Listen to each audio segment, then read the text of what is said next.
Hey everybody, welcome back. Let's take a look at a video. We're going to watch this all the way through, and then, we'll get to it. I asked, is he eternally loving? I just answered your question. No, you didn't. You said, so I assumed you believe that he's eternally loving. Now you're saying he's not. Okay, so just clarify for me. Do you believe he's not? Love.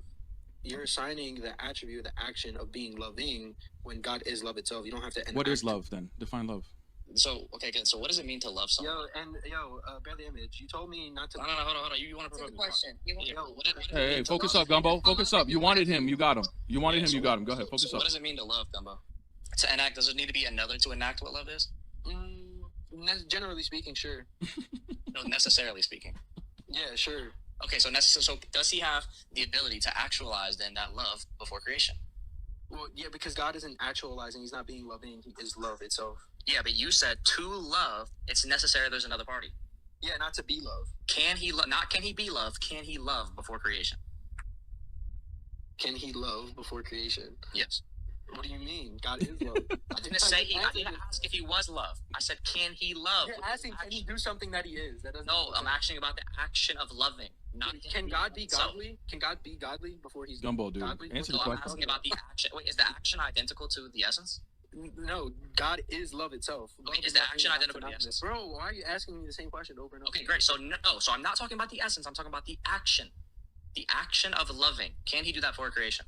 Can he? But he doesn't. What do you mean? That's enacting something that he already is. That's like So can he do that action? Yeah, I'm not asking about the essence. Can he do that action for creation? Yes or no? It's a true dichotomous question. Can he do that? Bro, it's not a true dichotomy. It's a false dichotomy because it's more nuanced than that. And you already said that there's a distinction between the action and the essence. So I'm not talking about its essence. I'm talking about the action. What the hell? There you go. Okay. So, let me break this down in a manner that normal people can understand. What you have here is a couple of individuals who think that they're smarter than they really are. This whole, look at this. Unitarian God equals cannot love without creation equals illogical, right?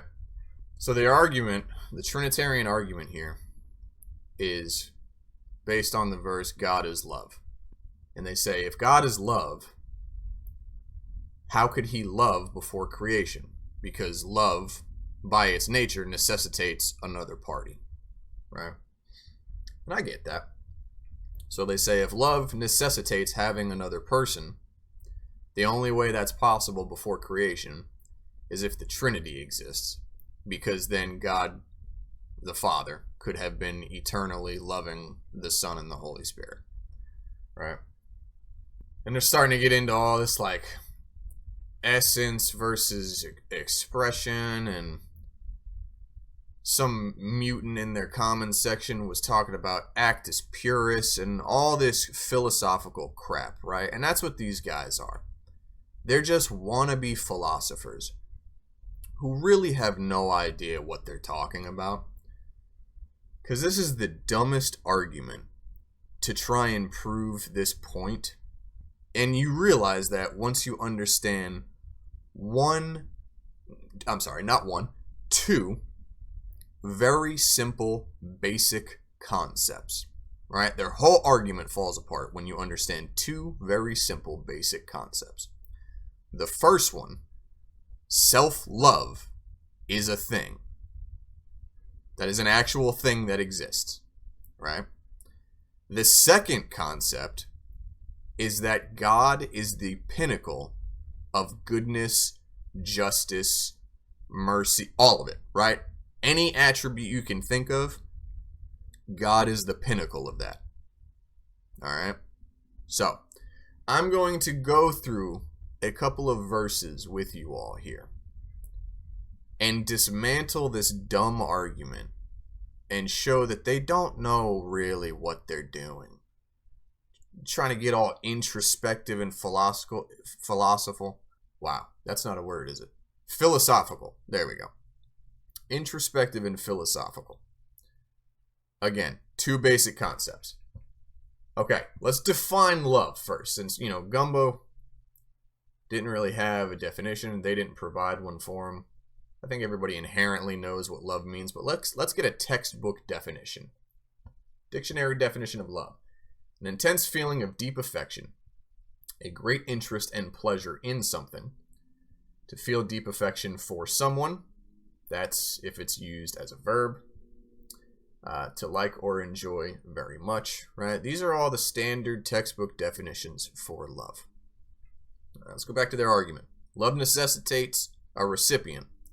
So the Trinity had to exist, otherwise there's no recipient for the Father to express his love to, right? Okay, first verse we're going to look at, Psalm 11:7. For the Lord is righteous. That's replacing the divine name. So we're going to go with the divine name. For Yahweh is righteous. He loves justice. The upright will see his face. All right? So Yahweh is righteous. Okay? He loves justice. Simple enough. Psalm 33:5. Again, Yahweh loves righteousness and justice. The earth is full of his unfailing love. Okay. Psalm 145:17. Yahweh is righteous in all his ways and faithful in all he does. All right, so these three verses, they build this concept that Yahweh is righteous, right? He loves righteousness. He is righteous. If he is righteous, like I said earlier, the pinnacle of righteousness, his righteous quality can't get any more perfect than it already is because he's God, right? So if he is the ultimate pinnacle of righteousness and he loves righteousness, how could he not love himself? How could he not be the recipient of self-love? That's my first question to you Trinitarians. Okay? And yes, self-love is a thing.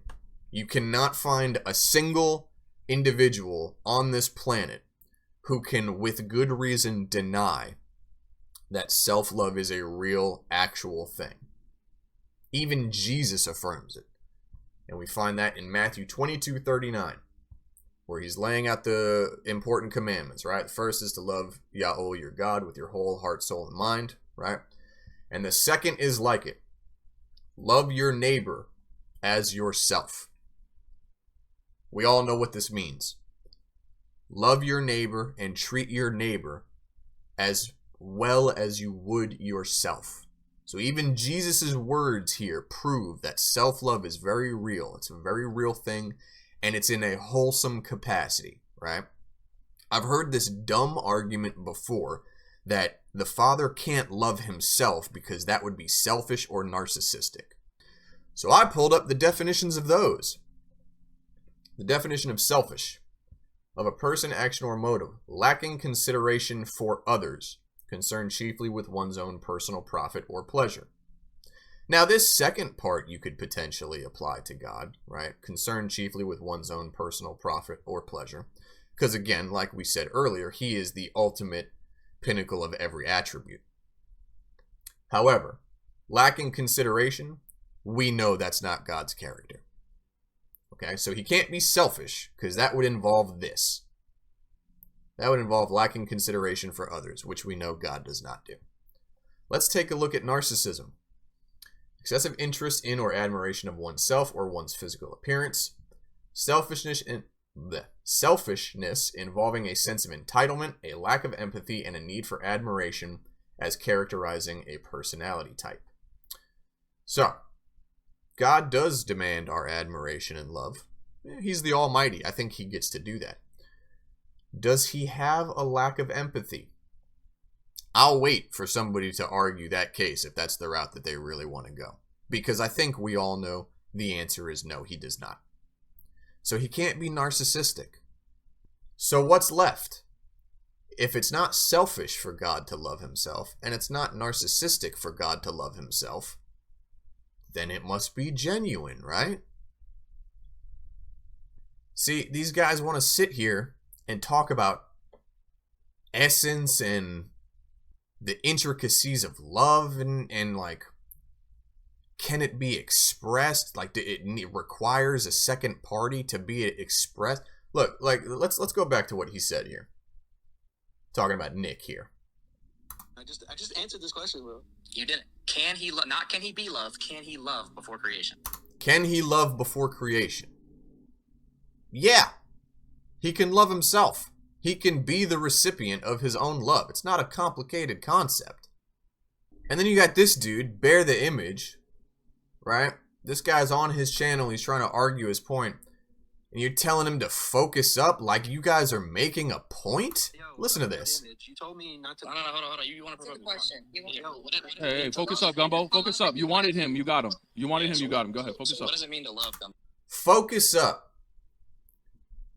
Focus up, man. Like you guys are schooling this dude in knowledge right here, right? You guys are so out there with your Aristotle-based belief in God that you're telling him to focus up like you're proving a point?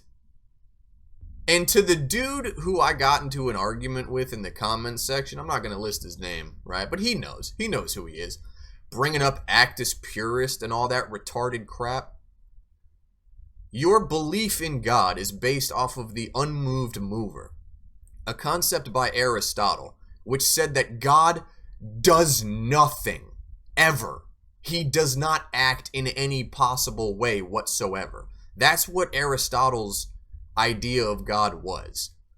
So your stupid argument that he's eternally expressing all actions is absolutely dumb, dude. Stop using all this philosophical crap. And Bear and Nick too. Like, if you guys happen to be watching this, stop trying to be philosophers. You're not, okay? You're arguing the most retarded thing I have ever heard from you guys. That God needed someone else to be the recipient of his love. Do you know that by saying that because God needs a recipient for love, the Trinity, it must be true, means that you're compromising the Father's aseity? Because if by your definition, love necessitates a second-party recipient, then you are now saying that the Father is dependent on the Son to express his love, which is the same argument you're trying to make to Unitarians. That he's dependent on something to express his love. You're arguing your own argument. Like, I don't get how you guys can be this dumb. I really don't. It's baffling to me. His freaking comment here, right? Unitarian God equals cannot love without creation equals illogical. Okay. Let's rephrase this, shall we? Trinitarian God equals cannot love without the Son equals illogical. That makes sense to you guys? That works for you? You guys always like to talk about how the Father has aseity, right? He's not dependent on the Son for anything. None of them are dependent on each other for everything. They're just all part of the same essence. Retarded philosophical crap. Anyway. So you guys like to tout that belief, right? But now you're saying that love, because it necessitates a second party, that he can't love without the Son. Therefore, the Trinity must be true. Bro, y'all are like room temp retarded. Room temp IQ retarded.